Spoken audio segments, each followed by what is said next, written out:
Hello everyone, this is Surabhi. Welcome to study hacks. कैसे हो सब? आई होप आप लोग सब ठीक हैं, अपनी स्टडी को अच्छी तरीके से कवर अप कर रहे हैं, यही मैं आशा करती हूँ। ओके, तो अच्छी तरीके से हम लोगों ने क्या करना है, स्टडी को कवर करना है ताकि आने वाले एग्जाम्स में कोई प्रॉब्लम फेस ना करनी पड़े। ओके, तो आइए आज का जो इम्पोर्टेंट और इंटरेस्टिंग जो डिस्कशन है वो हम लोग स्टार्ट करते हैं। पहले तो देख लेते हैं, शुभम कुमार के द्वारा काफ़ी अच्छे से आंसर्स दिए गए हैं। क्लियर? तो मैंने जो पूछा था डीआरडीओ के बारे में, यानी कि defence research and development organisation, इसका इस्टेब्लिशमेंट 1 जनवरी 1958 में हुआ। चेयरपर्सन जी सतीश रेड्डी हैं। ये कौन सी मिनिस्ट्री के अंडर आती है? मिनिस्ट्री ऑफ डिफेंस के अंडर आती है, जो राजनाथ सिंह जी के अंडर है।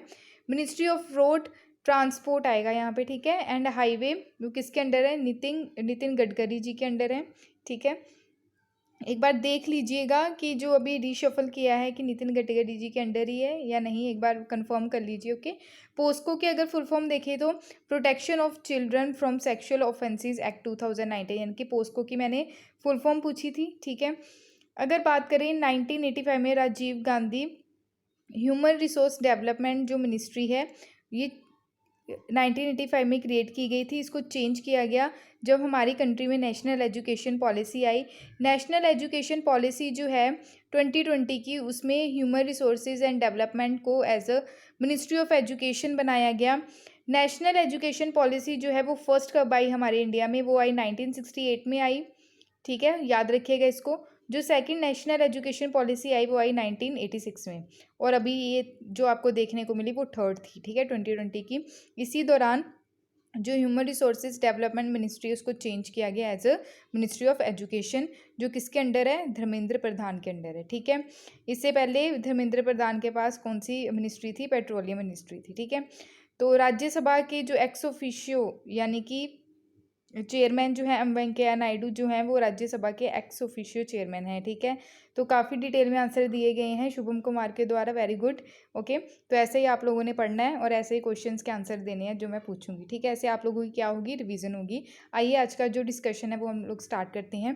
पहले है वर्ल्ड ब्रेन डे।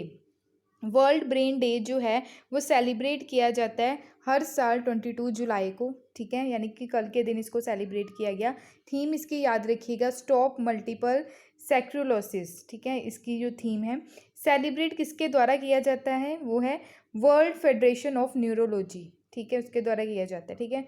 तो कई बार प्रेशर में आते हैं लोग, कई बार ऐसी बीमारी जैसे अल्जाइमर की बीमारी, भूलने की बीमारी लग जाती है, तो इन सब चीज़ को कैसे कंट्रोल करके चलना है, मेन बेसिकली जो एम है वर्ल्ड ब्रेन डे का यही है, ठीक है। आइए देख लेते हैं वर्ल्ड फेडरेशन ऑफ न्यूरोलॉजी के बारे में। इसको फाउंड कब किया गया? 1957 में किया गया, ब्रुसेल्स बेल्जियम में, ठीक है। तो ये यूके रजिस्टर्ड चैरिटी है, ठीक है। प्रेसिडेंट इसके याद रखिएगा प्रोफेसर विलियम एम कैरोल, ठीक है। हेडक्वार्टर इसके कहाँ पे? लंदन, यूके बेस्ड ये ऑर्गेनाइजेशन है। फाउंड 22 जुलाई 1957 में किया गया, इसीलिए इसको सेलिब्रेट किया जाता है वर्ल्ड ब्रेन डे, क्योंकि इसकी जो एनिवर्सरी है वर्ल्ड फेडरेशन ऑफ न्यूरोलॉजी की 22 जुलाई को ही सेलिब्रेट की जाती है। नेक्स्ट है नेशनल ब्रॉडकास्टिंग डे।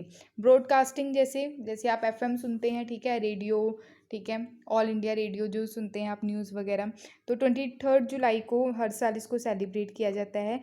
एम क्या है नेशनल ब्रॉडकास्टिंग डे का? यानी कि ऑब्जर्व किया जाता है 23 जुलाई ऑल ओवर इंडिया में।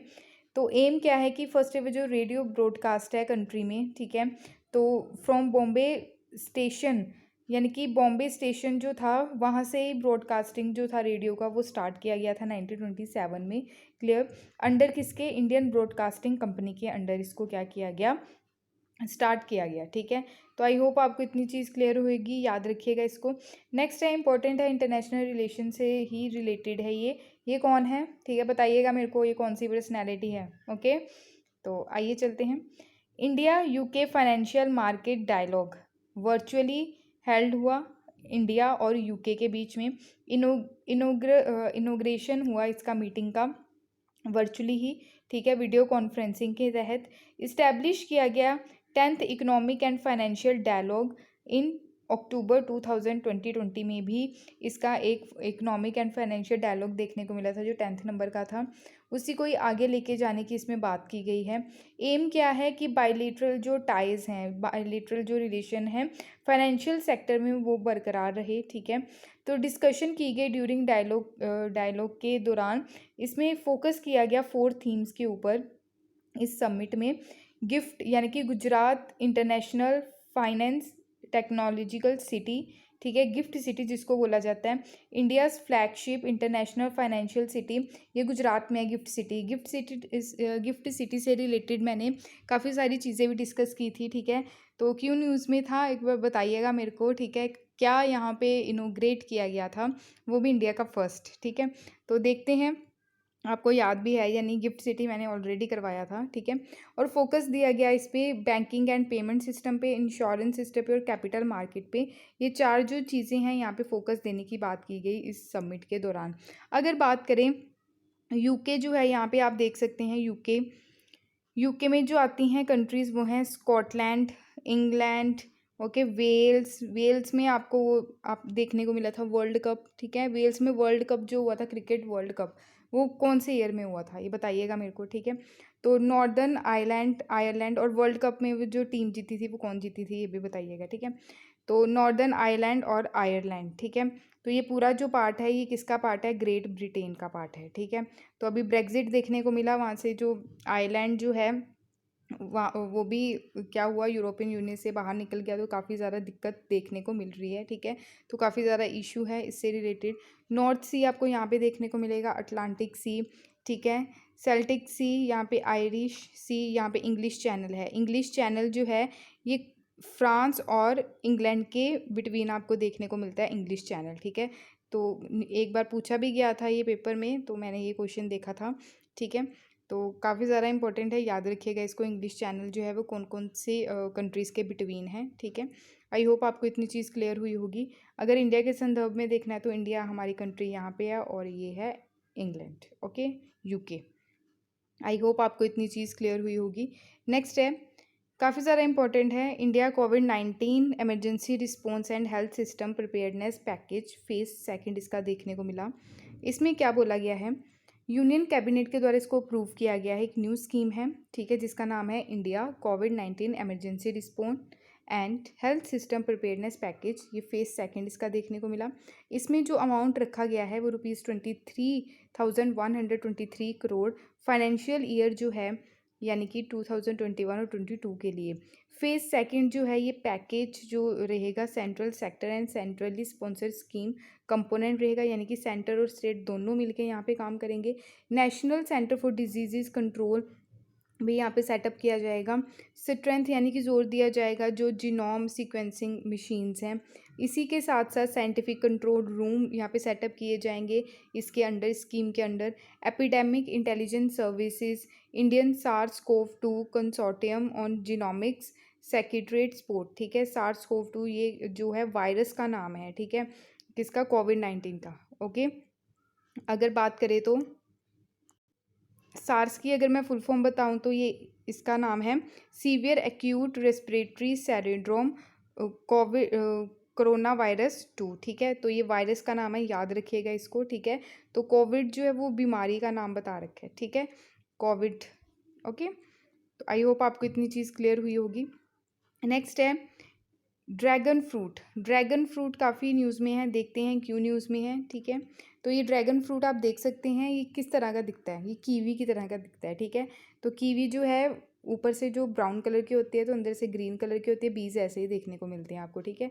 तो उसी की मतलब जैसे इसका इंटरनल जो पार्ट रहता है, ठीक है, तो ये कीवी जैसा देखने को मिलता है। आइए देखते हैं, ड्रैगन फ्रूट जो है 2021 में इंडिया के द्वारा एक्सपोर्ट किया गया है फर्स्ट कंसाइनमेंट ड्रैगन फ्रूट का, ठीक है। कहाँ से, महाराष्ट्र से। कहाँ पे भेजा जाएगा ये, दुबई में, ठीक है, यूएई। ड्रैगन फ्रूट जो है इसका साइंटिफिक नाम है हाइलोरेसिस अडेंटस, ठीक है, हाइलोरेसिस अडेंटस इसका साइंटिफिक नाम है। इंडिजीनियसली अगर देखें तो अमेरिकाज में इसका मतलब क्या हुआ था, इसका बर्थ हुआ था, ओके, ऐसे हम बोल सकते हैं। मेंबर है ये कैक्टी फैमिली का, इसको बोला जाता है थ्रू आउट द वर्ल्ड अगर देखें तो pitaya, pitaya, strawberry, pear, noble women, queen of night, ठीक है। इंडिया में इसको बोला जाता है कमालम, ठीक है। याद रखेंगे इंडिया में ड्रैगन फ्रूट को क्या बोला जाता है, कमालम, और क्वीन ऑफ नाइट भी बोला जाता है इसको। अगर बात करें इसके जो फ्लावर्स हैं वो हैं हर्मेफ्रोडाइट्स, ठीक है। ये द्विशलंग इन नेचर आप देख सकते हैं। Male and female organs in the same flower, open at night, ठीक है। रात में ये एकदम मतलब इसके जो फ्लावर्स रहते हैं वो क्या होते हैं, ओपन हो जाते हैं। प्लांट्स जो हैं सस्टेन यील्ड मोर देन, यानी कि ये 20 ईयर्स तक ये सस्टेन रह सकता है। 20 ईयर्स तक इसका जो प्लांट है वो जीवित रह सकता है, 20 साल, ठीक है। तो काफ़ी ज़्यादा इंपॉर्टेंट है ये।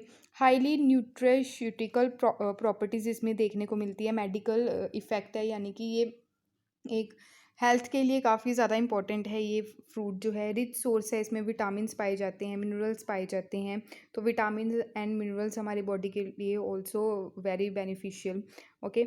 गवर्नमेंट जो है महाराष्ट्र की, उनके द्वारा काफ़ी ज़्यादा इनिशिएटिव लिए गए इसको लेके, यानी कि ड्रैगन फ्रूट को लेके प्रमोट किया गया ड्रैगन फ्रूट कल्टीवेशन को डिफरेंट डिफरेंट एरियाज़ में, जो महाराष्ट्र के स्टेट के डिफरेंट डिफरेंट एरियाज़ हैं वहाँ पे, ताकि गुड क्वालिटी प्रोवाइड करवाई जाए प्लांटिंग मटेरियल की।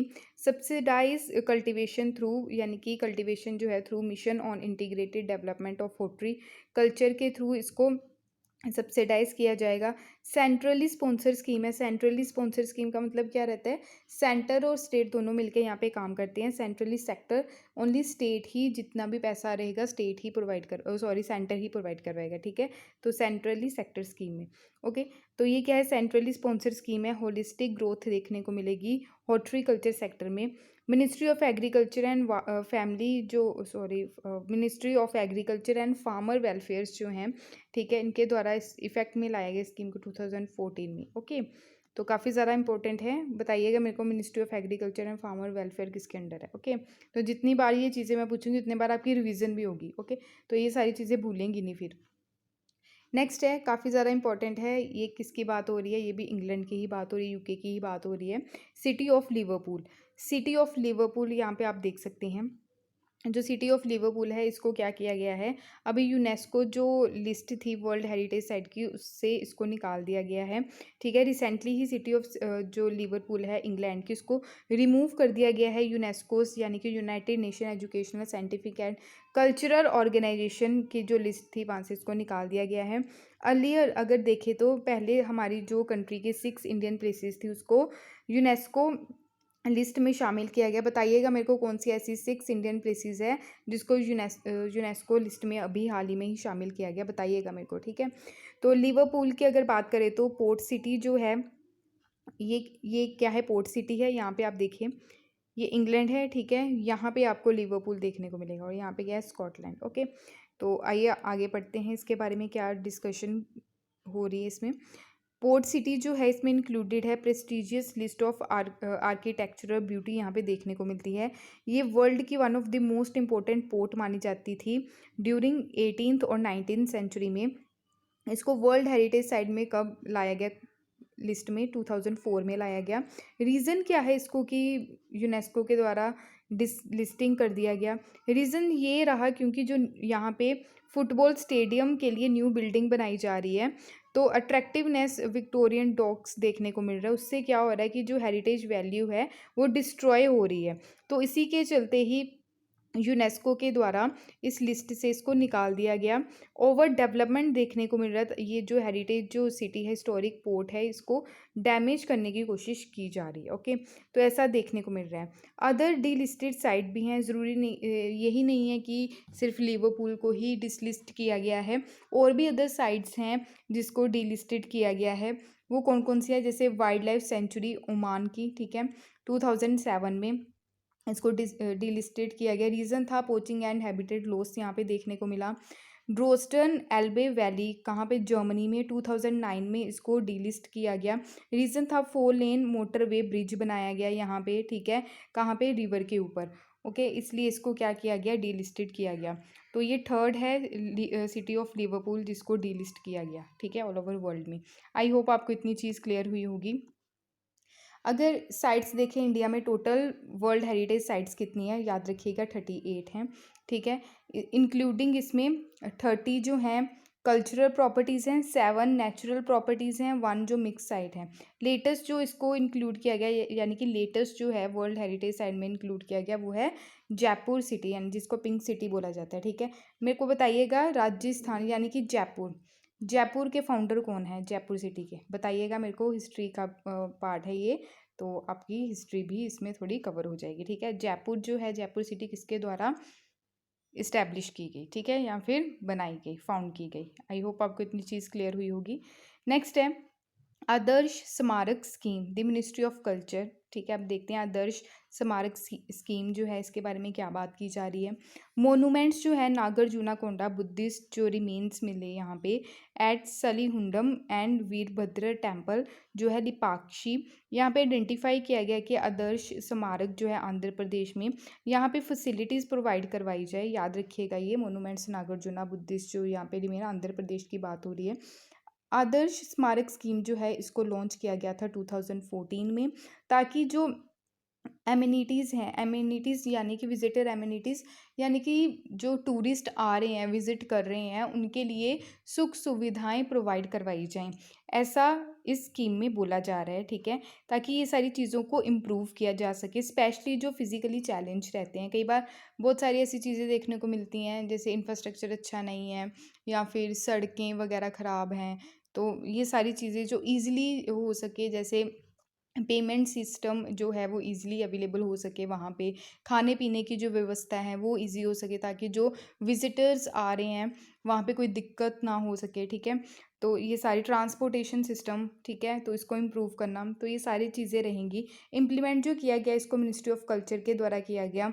आर्कियोलॉजिकल सर्वे ऑफ इंडिया के द्वारा आइडेंटिफाई किए गए हैं अब तक 100 मोनूमेंट्स, किसके अंडर, आदर्श स्मारक के अंडर, जिसको अपग्रेड करने की बात की गई है। आर्कियोलॉजिकल सर्वे ऑफ इंडिया के बारे में मेरे को बताइएगा, इसको कब फाउंड किया गया और इसके फाउंडर कौन थे। बहुत ही ज़्यादा इंपॉर्टेंट है और बहुत ही ज़्यादा पुरानी है ये, ठीक है। Archaeological survey of India, clear. Objective क्या है इसका कि मोनूमेंट विजिटर फ्रेंडली हो, ठीक है, और प्रोवाइड करवाएं interpretation and audio video centres हों, monument accessible differently able people देखने को मिले। इम्प्लीमेंट किया जाएगा स्वच्छ भारत अभियान भी। स्वच्छ भारत अभियान जो टारगेट था इसका, स्टार्ट तो किया गया 2014 में। कब किया गया, गांधी जयंती थी, ठीक है, तो 2 अक्टूबर 2014 में किया गया। टारगेट कब तक का था, किसको कंप्लीट करना है ये बताइएगा मेरे को, ओके। अगर बात करें रैंकिंग आदर्श मोनूमेंट्स की, सबसे पहले रानी की वाव, ठीक है, गुजरात में।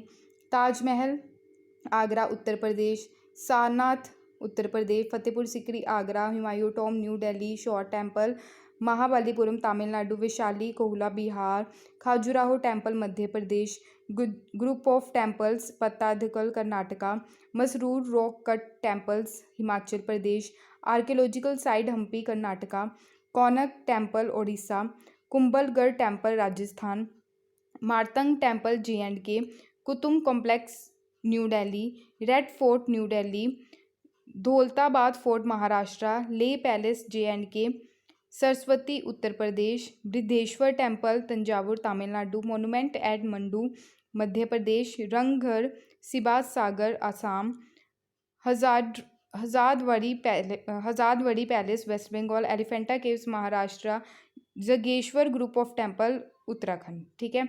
तो ये सारे क्या हैं, आदर्श मोनूमेंट के अंडर ही ये स्कीम्स हैं। इनको रैंकिंग वाइज रखा गया है। फर्स्ट रैंक पे कौन है, रानी की वाव, ठीक है, तो रानी की वाव जो है गुजरात में देखने को मिलेगी, क्लियर। और 25 जो नंबर पे यानी कि लास्ट नंबर पे है Jageshwar group of temple Uttarakhand. I hope आपको इतनी चीज़ क्लियर होएगी। ये जो हैं जैसे मैंने आपको टेम्पल्स बताए हैं, ये हिस्टोरिकल जो साइट्स बताई, इनको एक बार देख लीजिएगा कौन कौन सी स्टेट में हैं, ये डायरेक्ट पूछी जाती है पेपर में, ठीक है। तो अगर बात करें, एक सेकेंड, अगर आंध्र प्रदेश की बात करें तो आंध्र प्रदेश जो आपको यहाँ पे देखने को मिलेगा, ठीक है। 2014 में तेलंगाना इससे निकाला गया। तो आंध्र प्रदेश को जो टच करती हैं स्टेट वो है उड़ीसा, छत्तीसगढ़, तेलंगाना, महाराष्ट्र और तमिलनाडु, ठीक है। तो यहाँ पे आपको बे ऑफ बंगाल देखने को मिलेगा। तो ये जो स्टेट है याद रखिएगा कौन कौन सी स्टेट की बाउंड्री टच करती है आंध्र प्रदेश को। आंध्र प्रदेश की कैपिटल है अमरावती। ओके, नेक्स्ट है दी हिस्टोरिक अर्बन लैंडस्केप। तो ये मैनेजिंग हेरिटेज है इन दी अर्बन सेंचुरी की बात कर रहे हैं। हिस्टोरिकल अर्बन लैंडस्केप प्रोजेक्ट जो है ये मध्य प्रदेश में लॉन्च किया गया। UNESCO's historic urban landscape project जो है किसके लिए, फॉर ग्वालियर के लिए, ओरछा सिटीज़ के लिए, ठीक है, जो स्टेट में है। डेवलपमेंट एंड मैनेजमेंट प्लान की अगर बात करें इन सिटीज़ की, ये प्रिपेयर किया गया है किसके द्वारा, यूनेस्को के द्वारा।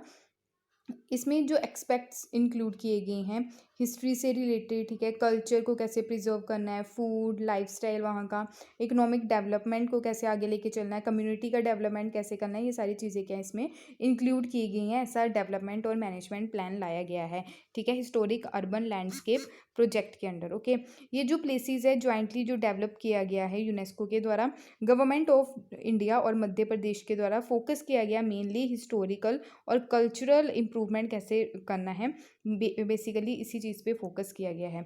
अगर मैं बात करूँ ग्वालियर और ओरछा जो मध्य प्रदेश में है, इसको ऑलरेडी इंक्लूड किया गया है यूनेस्को वर्ल्ड हेरिटेज सिटीज़ में under its urban landscape city program के अंडर 2020 में इसको क्या किया गया, वर्ल्ड हेरिटेज सिटीज़ में इसको इंक्लूड किया गया।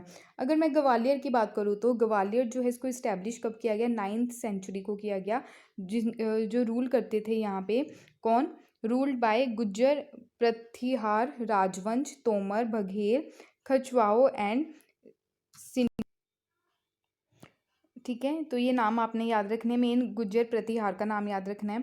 अगर बात करें मेमोरेबल का मतलब क्या होता है, जैसे प्रसिद्ध व्यक्ति होते हैं, घटनाएं होती हैं प्रसिद्ध आदि, उनकी याद में जो वस्तुएं, उनको याद दिलाने वाली जो वस्तुएं रहती है, ठीक है। तो यहाँ पे देखी गई, फाउंड किया गया अबुंडेंस मेमोरियल, फोर्ट, पैलेसेस इस एरिया में। ओरछा की अगर हम बात करें, ये तो ग्वालियर की बात होगी, ओरछा की बात करें, पॉपुलर यहाँ पे टेम्पल्स पैलेसेस पाए गए और was the capital of Bundel kingdom. Orchha जो थी वो किसकी कैपिटल थी, बुंदेला किंगडम की थी 16th सेंचुरी में, याद रखिएगा इसको।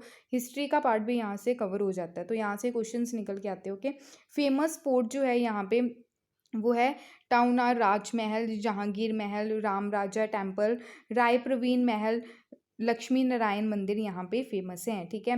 हिस्टोरिक अर्बन लैंडस्केप अप्रोच जो है इसको अडॉप्ट कब किया गया, 2011 में एट यूनेस्कोस जर्नल कॉन्फ्रेंस जब थी उसके दौरान। ओके, आई होप आपको इतनी चीज़ क्लियर हुई होगी। अगर मध्य प्रदेश की बात करूँ तो मध्य प्रदेश की कैपिटल है भोपाल।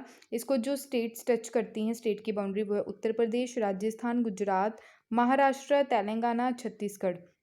ओके, झारखंड इसको टच नहीं करता, ठीक है, तो ऑप्शन में आ जाए तो वो आपने गलत करना। ओके, चलो नेक्स्ट है पार्लियामेंट। पार्लियामेंट में काफ़ी ज़्यादा मुद्दा देखने को मिल रहा है पेगासस वायरस का, ठीक है, तो काफ़ी ज़्यादा हाँ हुल्ला देखने को मिल रहा है पार्लियामेंट में कि इसको कैसे कंट्रोल करना है, और ऊपर से फार्म लॉज से रिलेटेड भी काफ़ी ज़्यादा प्रोटेस्ट देखने को मिल रहा है, ठीक है। तो इसराइल के द्वारा, इसराइल की जो कंपनी है NSO ग्रुप, इसके द्वारा पेगासस जो वायरस है उसको क्या किया गया, डेवलप किया गया है।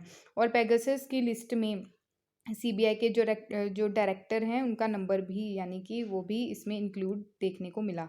ओके, तो ये सारी चीज़ें जो हैं काफ़ी ज़्यादा इशू क्रिएट कर रही हैं हमारे इंडिया में। पेगासस जो है, पेगासस की अगर बात करें तो आप यहाँ पे देख सकते हैं, तो ये जो शेयर करता है data with global media organisation, ठीक है, कोलैबोरेशन, जो इन्वेस्टिगेशन जो देखने को मिल रहा है जिसको बोलते हैं Pegasus project. Israeli based company जो है NSO ग्रुप, इसके द्वारा पेगासस को बनाया गया। ये एक क्या है, स्पाईवेयर है, जासूसी का काम करता है, एक्सट्रैक्ट करता है डाटा किसे, फ़ोन से। अकॉर्डिंग टू रिपोर्ट अगर देखें तो 2 union cabinet, 3 opposition leader, constitutional authority, government official, scientist, 40 journalist, इनको इसके द्वारा टारगेट बनाया गया, ठीक है। तो ये इंपॉर्टेंट है, याद रखिएगा, इसराइल बेस्ड है। और ओलंपिक्स जो हैं वो आज से स्टार्ट होने वाले हैं, ठीक है, ओलंपिक जो है आज से स्टार्ट हो गए हैं। ओके, तो ऑल द वेरी बेस्ट जितने भी हमारे स्पोर्ट पर्सन हैं। तो यहाँ पे आप देख सकते हैं गेम जो है 339 स्पोर्टिंग इवेंट्स देखने को मिलेंगे, 33 डिसिप्लिन्स, 11,200 एथलीट्स हैं, वेन्यूज़ 42 हैं, 120 इंडियंस हैं, ठीक है, इंडियन जो स्पोर्ट्स पर्सन हैं वो 120 यहाँ पे मौजूद रहेंगे, यानी कि ये खेलेंगे ओलंपिक्स में, ठीक है। तो इसमें karate, skateboarding, sport climbing, surfing, ये सारी चीज़ें देखने को मिलेंगी। Athlete representing 2006 national Olympic committee, ये सारी चीज़ें हैं, ठीक है। मनप्रीत एंड मैरी कॉम जो है फ्लैग बेरियर करेंगे हमारे इंडिया की तरफ से, ठीक है। तो ओपनिंग सेरेमनी में ये देखने को मिलेगा। अगर बात करें मैस्कट की, मैरीटोवा, ठीक है, ये मैस्कट है, ठीक है। तो इसका नाम मैरीटोवा, याद रखिएगा। तो ये सारी चीज़ें हैं। शूटर जो अभिनव बिंद्रा जो हैं, इनके द्वारा गोल्ड मेडलिस्ट जीते गए थे। कब? आप देख सकते हैं जब ओलंपिक पिछले हुए थे उसमें भी उसमें इनके द्वारा काफ़ी सारे गोल्ड मेडल जीते गए, ठीक है। तो ये टोक्यो 2020, टोक्यो जो ओलंपिक है 2020 है, ठीक है, क्योंकि पोस्टपोन कर दिए गए थे। तो याद रखिएगा 2021 नहीं है, 2020 के ये टोक्यो ओलंपिक्स हैं। क्लियर। प्रेसिडेंट जो है जो इलेक्ट किए गए हैं यूनाइटेड नेशन जनरल असेंबली के, ठीक है, अब्दुल्ला शहीद, ये मालदीव से हैं, ठीक है। तो इनको प्रेसिडेंट इलेक्ट किया गया है। तो प्राइम मिनिस्टर जो हैं हमारे इंडिया के श्री नरेंद्र मोदी जी इनको मिलेंगे, ठीक है। आज इनकी मीटिंग रहेगी इनके साथ। आई होप आपको इतनी चीज़ क्लियर हुई होगी। ये थे आज के इंपॉर्टेंट करंट अफेयर्स। अगर फिर भी कोई डाउट होगा इस लेक्चर से रिगार्डिंग तो प्लीज़ अपने डाउट्स को ज़रूर शेयर कीजिएगा। जो क्वेश्चंस पूछे उसके आंसर्स ज़रूर दीजिए। PDF आपको टेलीग्राम चैनल पे मिल जाएगी, लिंक इसका डिस्क्रिप्शन बॉक्स में अवेलेबल रहेगा। Thank you for watching my video. जय हिंद।